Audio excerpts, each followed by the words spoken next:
반갑습니다. 우리에게 가장 소중한 보물이 있다면 그것을 우리는 누구에게 주고 싶을까요? 예외 없이 다 자기의 사랑하는 가족에게 나누어 주고 싶을 것입니다. 우리의 가장 큰 불행과 고통이 있다면 이것을 누구에게 이 고통을 안겨주지 않고 싶을까요? 그것도 우리 가족에게는 그런 고통을 안겨주고 싶지 않을 것입니다. 우리가 천국을 믿는다면 천국처럼 아름답고 영원히 행복한 곳이 어디 있겠습니까? 그럼 이 천국을 누구에게 전해주고 싶을까요? 우리가 지옥을 믿는다면 지옥이라는 것이 얼마나 고통스럽고 끔찍한 곳인가? 이런 지옥에 누구를 보내고 싶지 않을까요? 이미 답이 나온 줄 압니다. 우리가 정말로 예수님을 믿고 천국을 믿는다면 우리는 많은 사람들에게 전도해야 하지만 가장 먼저 우리 가족을 전도해야 할 것입니다. 오늘 누가복음 16장 28절에 보면 내 형제 다섯이 있으니 그들에게 증언하게 하여 그들로 이 고통받는 곳에 오지 않게 하소서. 이 고통받는 곳이 어떤 곳이죠? 23절에 보면은 음부고 지옥입니다. 우리가 본문을 살펴보면서 우리가 성령께서 오늘 본문의 말씀이 여러분들에게 사실로 느껴진다면은 우리는 먼저 가족을 전도하지 않으면 안 된다는 것을 절실하게 깨달을 것입니다. 나는 여러분 모두가 이 말씀을 통해서 아직도 믿지 않는 가족이 있다면 그들에게 전도해야 되겠다는 불붙는 마음이 일어나기를 바랍니다. 그럴 때는 아멘 하세요. 오늘 본문을 살펴보는 데 있어서 세 가지 주제를 생각해 보고자 합니다. 첫째, 이 세상에 살 때는 화롭게 잘 살았지만 죽은 후에는 영원히 벗어날 수 없는 무서운 지옥불에 떨어진 한 인생. 둘째로는 이 세상에 살 때는 그처럼 고통스럽고 무시당하고 비극적인 삶을 살았지만은 죽은 후에는 천국에서 아브라함의 품에서 행복에 살게 되는 한 나사로라는 사람. 이 말씀을 공부하고 나서 세 번째로는 가족 전도에 대한 긴급성, 아주 심각성을 우리가 살펴보기를 원합니다. 먼저 부자의 인생에 대해서 살펴보고자 합니다. 아브라함은 그에게 말하기를 너는 살았을 때에 정말 행복했다, 잘 살았다 이렇게 말했는데 과연 아브라함은 살았을 때 엄청나게 행복하게 살았습니다.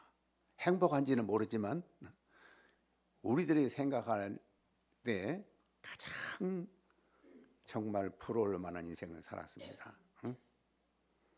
돈이 아주 많았고 그래서 자색 옷과 고운 베옷을 입고 살았습니다. 당시로서는 최고의 옷, 베옷이죠. 이 왕들이 입던 옷이라고 합니다. 당시 왕들은 애굽에서 생산한 린넨으로 만든 옷을 입었다고 합니다. 날마다 호화로운 잔치를 베푸면서 흥청망청 먹어대면서 살았습니다. 가족들이 다섯이 형제가 다섯인가 보면 또 형제의 우애도 참 아주 깊었던 것 같아요.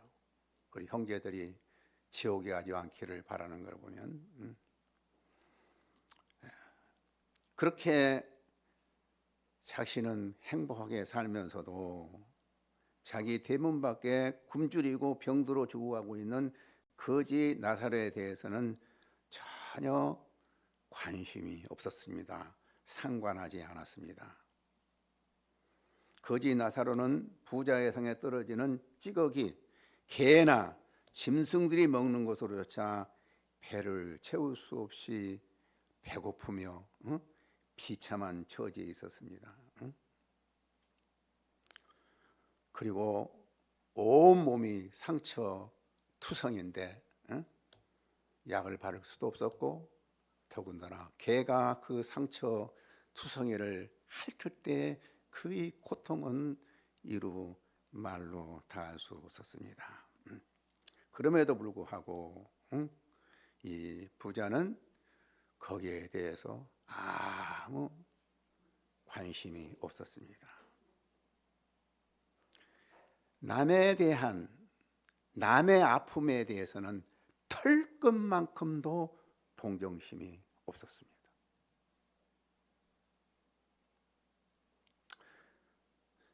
제가 몽골 대학생들을 돌보고 있습니다. 그들에게 밥을 사주고 그들에게 성경을 가르쳐주고 돌보면서 그들과 오랜 세월을 지나면서 내 가슴속 깊이 눈물이 흐르고 있습니다. 그들은 한국에 와서 겨우겨우 아르바이트해서 학비를 대고 참 생활비를 드는데 만약에 아르바이트가 없어지고 학비가 없으면 이제 학생에서 떠나서 불법 체류자가 되고 맙니다. 정말 이 불행한 아이들이 너무 많아요. 그리고 정식으로 학교를 다닌다 할지라도 이들은 한국 학생들과 조금도 교류가 없어요. 친구를 맺을 수가 없어요. 왜? 한국 학생들은 그들을 무시합니다.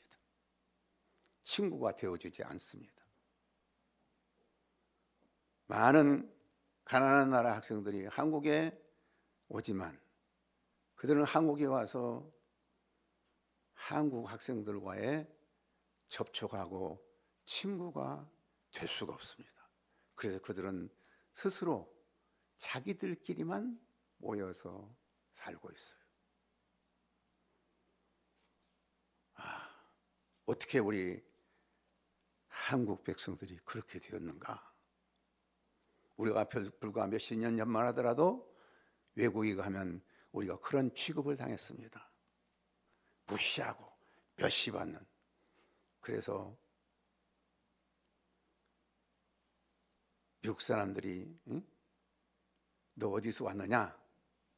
그렇게 물어보면 나는 일본 사람입니다. 그렇게 말했대요. 왜? 한국 사람이라고 말하면 너무 무시당하고 멸시받으니까. 그랬던 우리가 지금 좀 살게 되니까 가난해서 먹고 살기 위해서 오는 외국 사람들, 공부하기 위해서 오는 학생들에 대한 무시와 멸시, 그들에게 친구가 되어지지 않습니다. 이것이 부자의 죄요? 또한 우리 한국 교회의 죄입니다.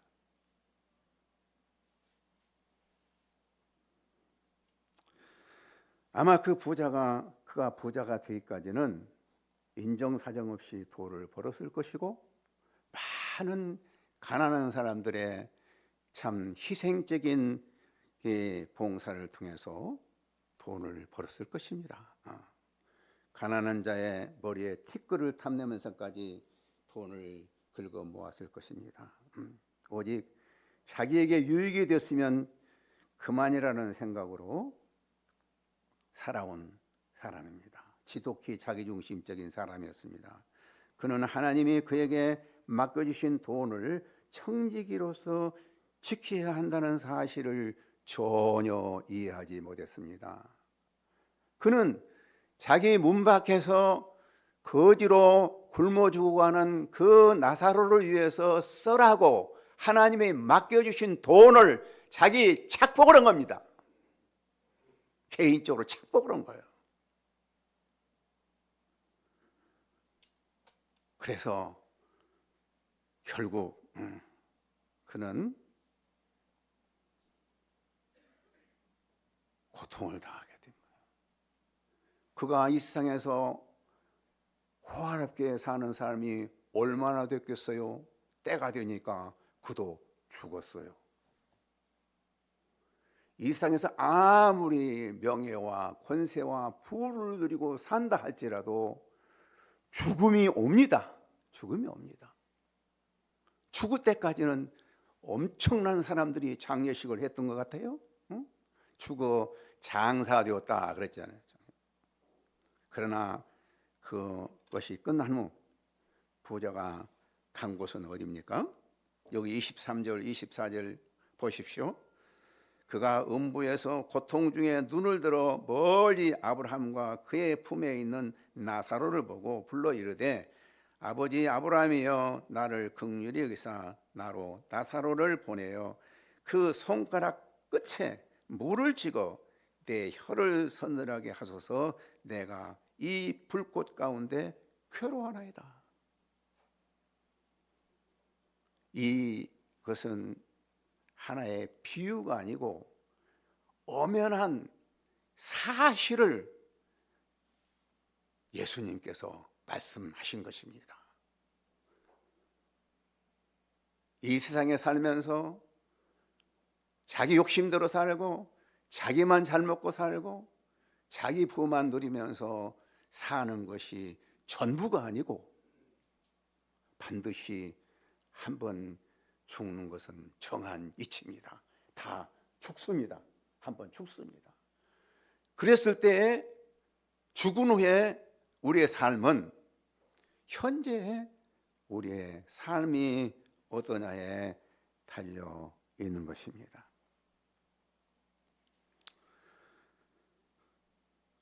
살았을 때는 나사로에게 아무 도움도 주지 않은 사람이 이제야 죽어서는 뭐라고 그랬죠? 나사로를 보내가지고 자기의 혀에 물 한 방울 좀 보내달라는 거예요. 그러나 이제는 소용이 없습니다. 그는 이 불꽃 가운데서 죽어가는 삶에 아무런 소망이 없는 것입니다. 지옥이란 영원히 소망이 없는 것입니다. 우리 이 땅에 살 때는 아무리 힘들고 어려워도 언젠가는 좀 나아지겠지 하는 소망을 가지고 살지만 한번 지옥에 떨어지면 영원한 소망이 없어요. 그리고 지옥과 나사로가 있는 천국 사이에는 큰 구렁이 있어서 절대로 오갈 수가 없는 그런 곳인 것입니다. 많은 불신자들이 농담으로라도 나는 죽어서 지옥 가도 상관없어. 끔찍한 소리예요. 끔찍한 소리예요. 왜 지옥 가도 상관이 없습니까? 지옥이 얼마나 무서운 곳인데. 응? 그거는 유황불이 활활 타오른, 유황불이 타오르게 되면 뭐 2000도 이상의 그 온도 속에 빠져서 죽어야 되는데 죽지도 못하고 그 고통 가운데서 영원히 살게 되는 것입니다. 성경 곳곳에서 지옥의 엄연한 현실에 대해서 명확하게 이야기하고 있습니다. 그래서 예수님은 차라리 손이 하나 잘라지고 눈이 하나 뽑아지고 다리가 없는 것보다도 지옥에 온 건강한 몸으로 지옥에 들어가는 것이 훨씬 나쁘다고 말했어요. 우리는 지옥이라는 것이 얼마나 무서운 것인가를 우리는 전혀 느끼지 못하고 살고 있는데, 성경에서는 이와 같은 지옥의 현실 가운데서 고통당하고 있는 모습을 그림과 같이 보여주고 있는 것입니다. 나사로의 인생은 어떻습니까? 그는 아브라함에 말합니다. 살았을 때 나사로는 고난을 받았다, 이렇게 말했어요. 이 말을 보면 나사로는 고난 받는 것이 어떻게 그게 자랑스러운 것처럼 느끼기 쉬워요? 그럼 어떻게 살면서 고난 받은 것이 자랑스러울 수가 있겠어요? 이왕 살았으면 고난 받고 살지 못하도 좀 더 잘 먹고 잘 입고 사는 것이 좋겠죠.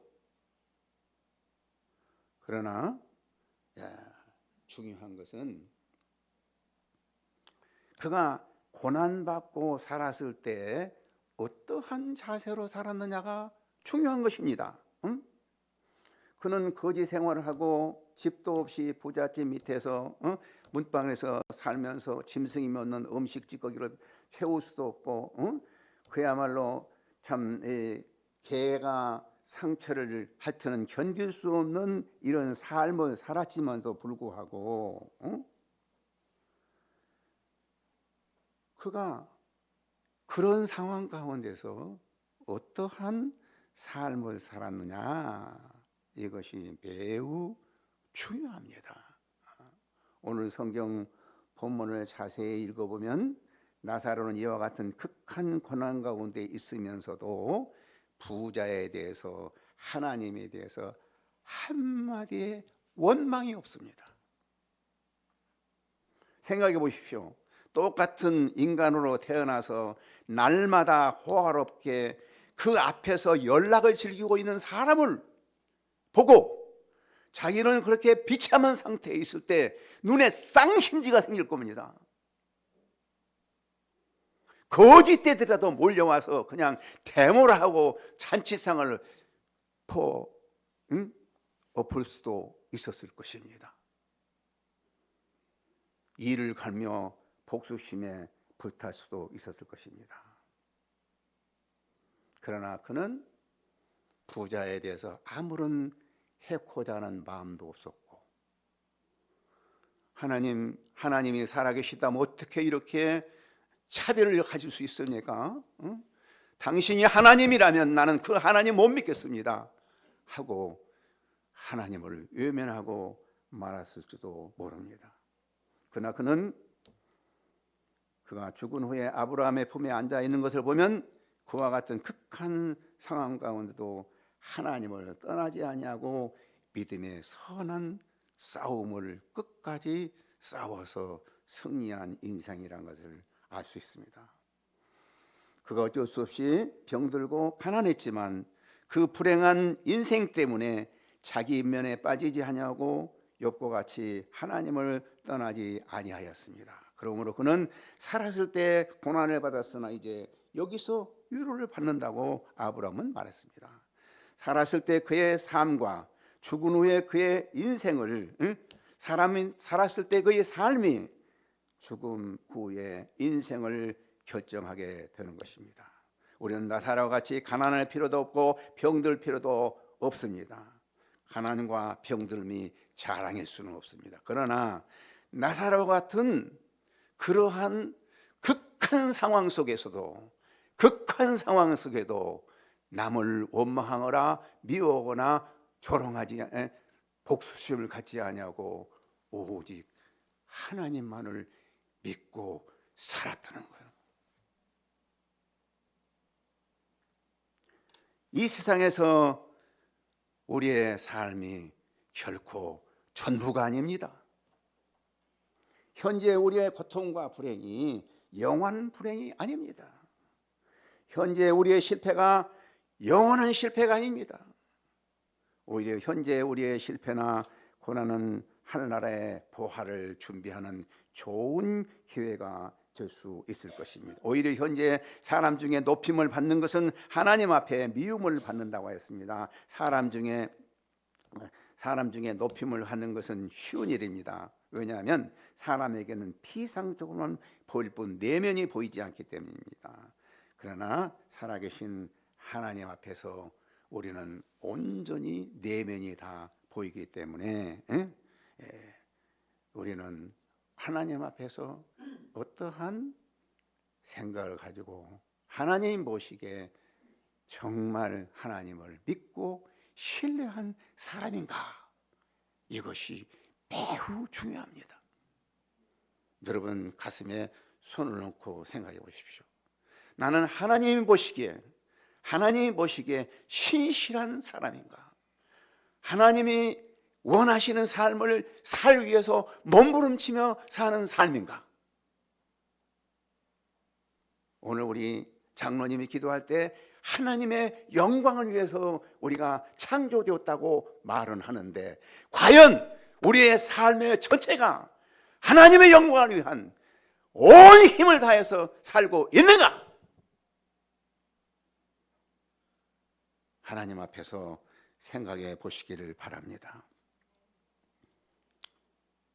마지막으로 우리는 가족 전도의 시급성을 생각하지 않을 수가 없습니다. 이 상에서 우리는 두 사람의 인생의 삶을 비교해 보았습니다. 한 사람은 이 세상에서 산만을 위해서 온 정력을 쏟고 살았습니다. 내세가 있는 것을 인정하지 않았으며 내세를 위해서 전혀 준비 없이 살았습니다. 그 결과 전혀 예상치 않았던 죽음을 만나게 되었고 죽은 후에 지옥의 엄연한 현실을 직면하게 되었습니다. 이제야 후회해야 아무 소용이 없습니다. 그러나 여기서 중요한 것은 자기 가족만큼은 여기에 오지 않기를 바란 것입니다. 얼마나 고통스러웠으면 내 가족만큼은 이 불길을 타는 이 지옥에 오지 않아야 될 것인가? 그래서 그는 아브라함에게 이렇게 요구합니다. 27절 28절에 보면 이르되 그러면 아버지여 구하노니 나사로를 내 아버지 집에 보내소서. 내 형제 다섯이 있으니 그들에게 증언하게 하여 그들로 이 고통받는 곳에 오지 않게 하소서.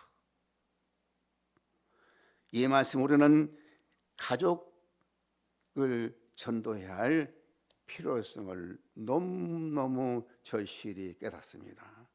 자기가 지옥에 가보니까 자기 가족만큼은 절대로 와서는 안 된 곳이 바로 지옥이었습니다. 그러므로 성경은 주 예수를 믿어라. 그리하면 너와 내 집이 구원을 받으리라. 나만 믿고 가족은 구원받지 못하고 있는 것을 보고 평안할 수가 있습니까? 본문에서 나온 부자는 지옥에 가서야 지옥의 실제를 알았지만 우리는 성경을 통해서 바로 지금 부자가 경험했던 그 지옥의 실제를 알 수 있습니다. 내 사랑하는 가족이 그런 지옥에 가도록 가만히 있을 수가 없는 것입니다.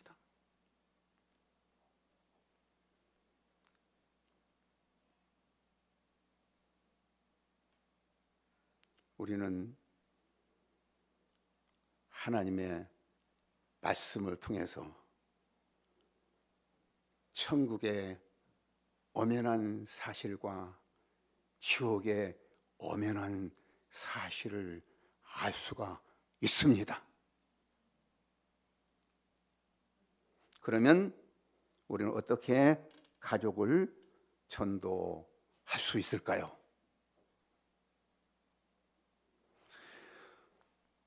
29절부터 31절까지 우리 한 목소리로 읽어보겠습니다. 29절부터 본문 29절부터 시작. 아브라함이 이르되 그들에게 모세와 선지자들이 있으니 그들에게 들을지니라. 이르되 그렇지 아니하니이다. 아버지 아브라함이여 만일 죽은 자에게서 그들에게 가는 자가 있으면 회개하리이다. 이르되 모세와 선지자들에게 듣지 아니하면 비록 죽은 자 가운데서 살아난 자가 있을지라도 구원함을 받지 아니하리라 하였다 하시니라. 어떻게 우리가 가족을 구원할 수가 있어요?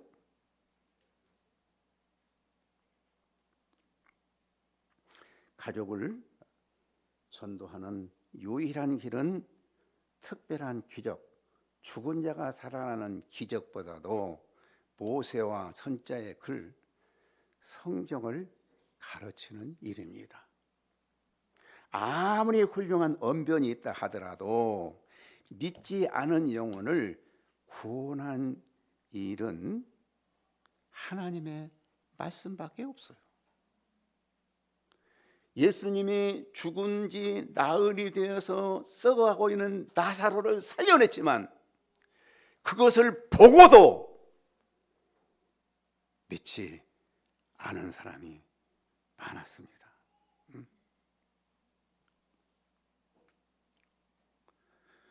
오직 지옥에서 구원받는 길은 하나님의 말씀,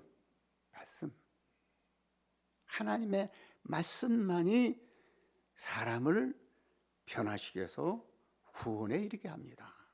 그래서 디모데후서 3장 15절에 또 어려서부터 성경을 알았느니 성경은 능히 너로 하여금 그리스도 예수 안에 있는 믿음으로 말미암아 구원에 이르는 지혜가 있게 하느니라. 하나님의 말씀을 통해서 하나님은 우리 안에 믿음을 일으킵니다. 하나님이 믿음을 일으켜야만 우리가 구원받는다고 하는데 하나님이 어떻게 우리 안에 믿음을 일으킵니까?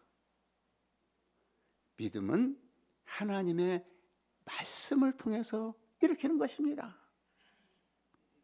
믿음은 오늘 교동문에서 나오듯이 믿음은 바라는 것들의 실상이요 보지 못하는 것들의 증거라고 그랬습니다.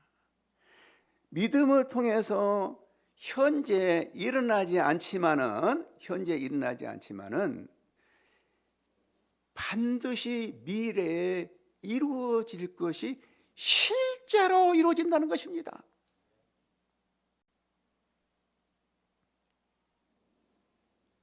보지 못한 것들의 증거라 그랬습니다. 믿음이 있을 때 보지 못한 것이지만 증거가 된다고 그랬어요. 이 증거란 사람의 지식으로는 알 수 없는 것을 사람들에게 의심의 여지가 없는 것으로 드러내주는 것이 증거예요. 증거란 사람의 지식으로는 알 수 없어.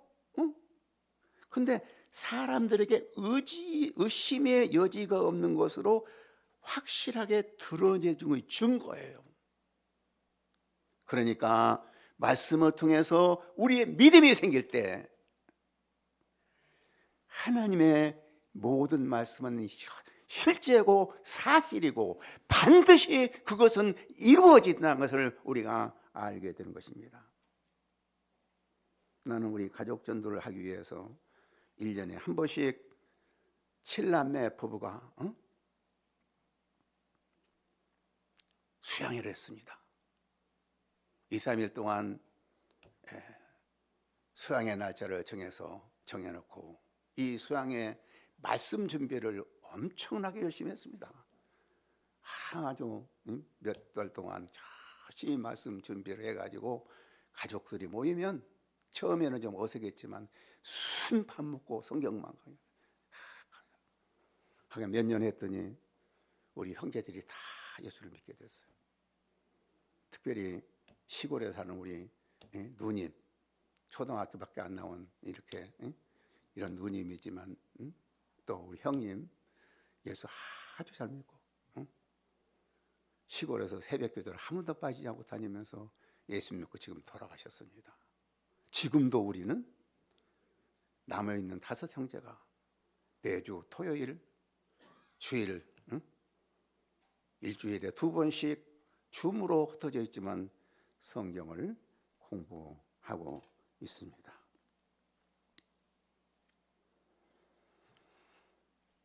우리 하나님의 말씀이 얼마나 중요합니까? 나는 오늘 새벽에 오늘 전할 말씀을 묵상하면서 기대하다가 아주 위대한 결단을 했습니다. 놀라운 결단을 했습니다. 이 결단한 동기는 우리가 사도행전을 보면 사도들이 다른 일을 다 그만두고 말씀과 기도에 전념했다 그러지 않습니까? 여러분, 말씀과 기도에 전념하면 가만히 앉아서 편할 것 같죠? 아닙니다. 말씀과 기도에 전념하는 직장에서 돈 벌기 위해서 새벽부터 밤늦게까지 일하는 것보다도 아침부터 밤늦게까지 말씀과 기도에 전념한다는 게 훨씬 어렵습니다. 그래서 그 사도들의 말씀과 기도를 통해서 복음이 강력하게 전파되어 나갔던 것입니다. 바울도 에베소에서 두란노 소원을 빌려가지고 그렇게 열심히 말씀을 가르쳤을 때 아시아에 사는 헬라인이나 유대인이나 다 주의 말씀을 듣고 복음이 급속도로 확산되었다고 했습니다.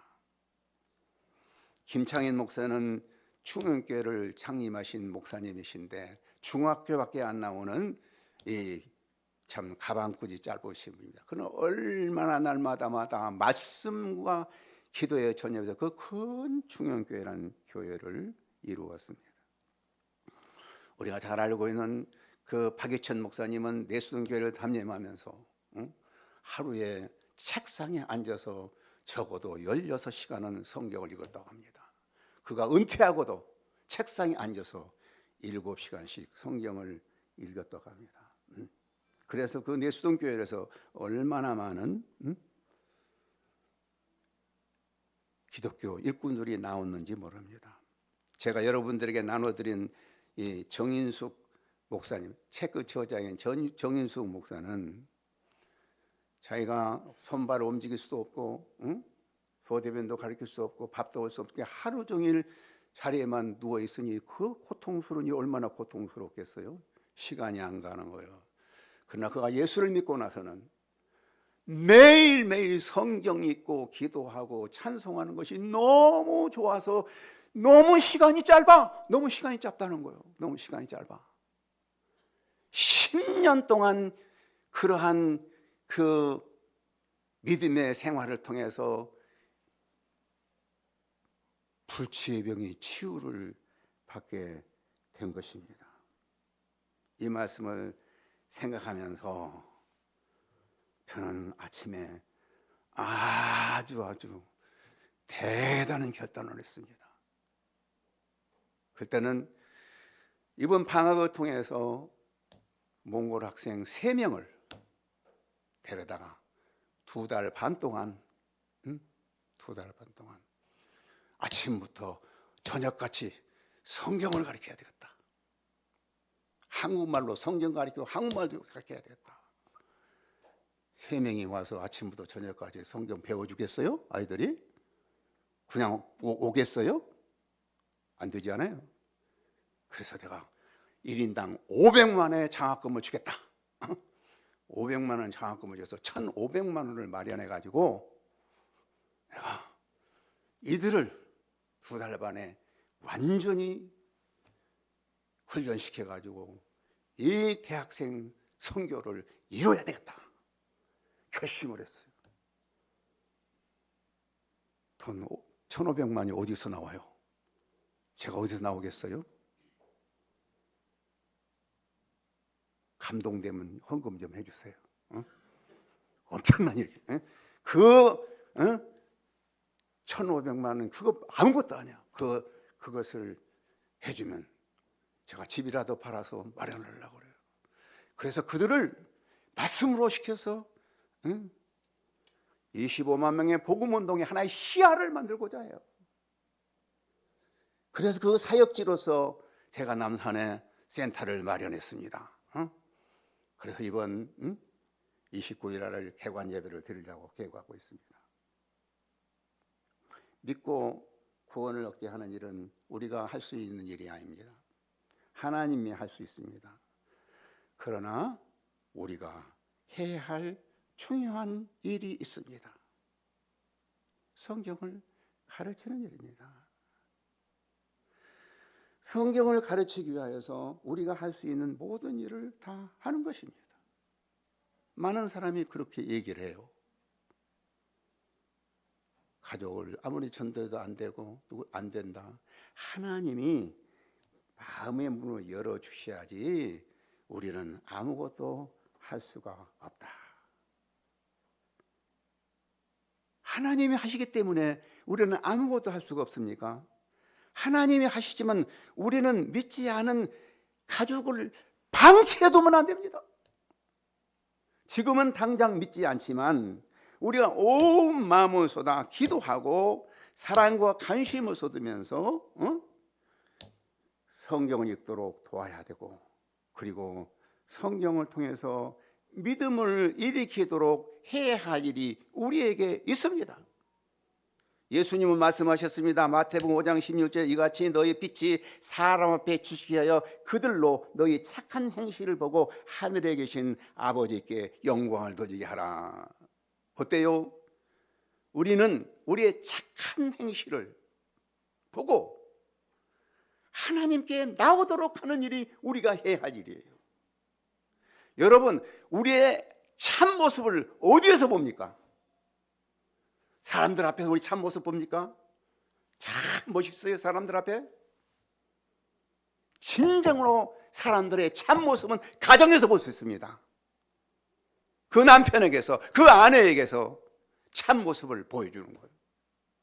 많은 사람들은 내 아내가 예수 믿기를 바라는데, 내 남편이 예수 믿기를 바라는데 참 안 믿는다고 말해요.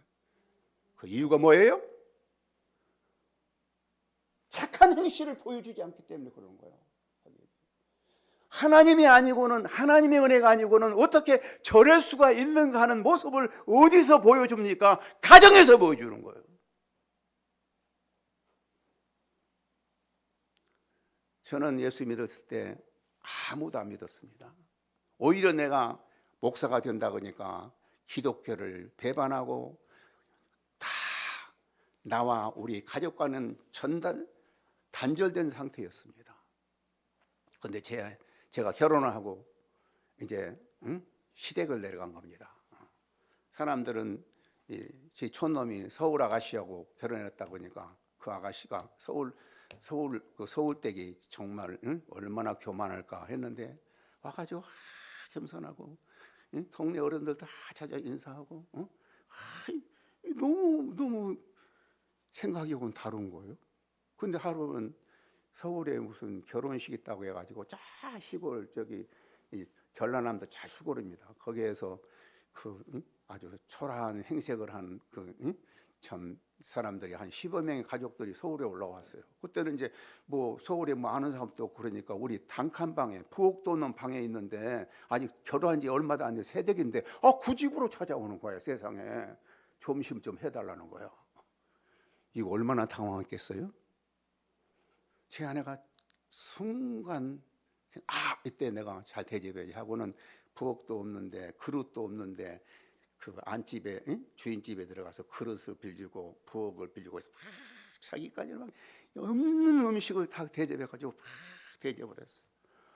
그랬더니 처음에 와서는 내가 이거 와서 지금 어떨까 했는데 너무 잘하니까 그냥 마음이 탁 트여가지고 가장 기독교에 대해서 반감을 가졌던 우리 저 아주 영향력 있는 우리 사촌 형님이 그냥 감동을 받은 거야. 예수 믿으면 이렇구나.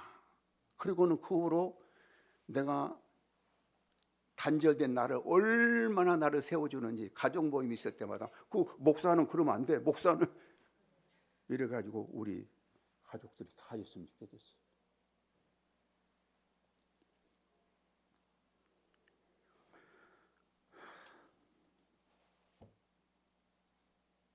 우리가 가족 전도가 쉬운 것이 아닙니다. 정말 쉬운 것이 아니에요. 그러나 우리는 참 그 모든 사람들에게 복음을 전해야죠. 세계 10,000명, 25만 명 복음을 전해야죠. 그러나 오늘 저는 여러분들에게 가족 전도의 필요성, 가족이 만약에 전도한다면 우리 온 마음께 예배당은 꽉 차게 될 겁니다. 영국 속담에 Charity begins at home이란 말이 있어요. Charity. 다른 사람을 돕기 전에 먼저 내 가족부터 도와야 된다. 디모데후서 5장 8절에 누구든지 자기 친족 특히 자기 가족을 돌보지 아니하면 믿음을 배반한 자요 불신자보다 악한 자니라. 디모데후서 1장 5절에 보면 이는 내 속에 거짓이 없는 믿음이 있음을 생각함이라. 이 믿음은 먼저 내 외조모 로이스와 내 어머니 유니게 속에 있더니 내 속에도 있는 줄을 확신하노라.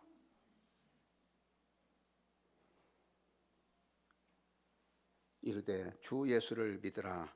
그리하면 너와 내 집이 구원을 받으리라. 하나님 아버지 감사합니다. 오늘 하나님께서 우리에게 귀한 말씀을 주셨습니다.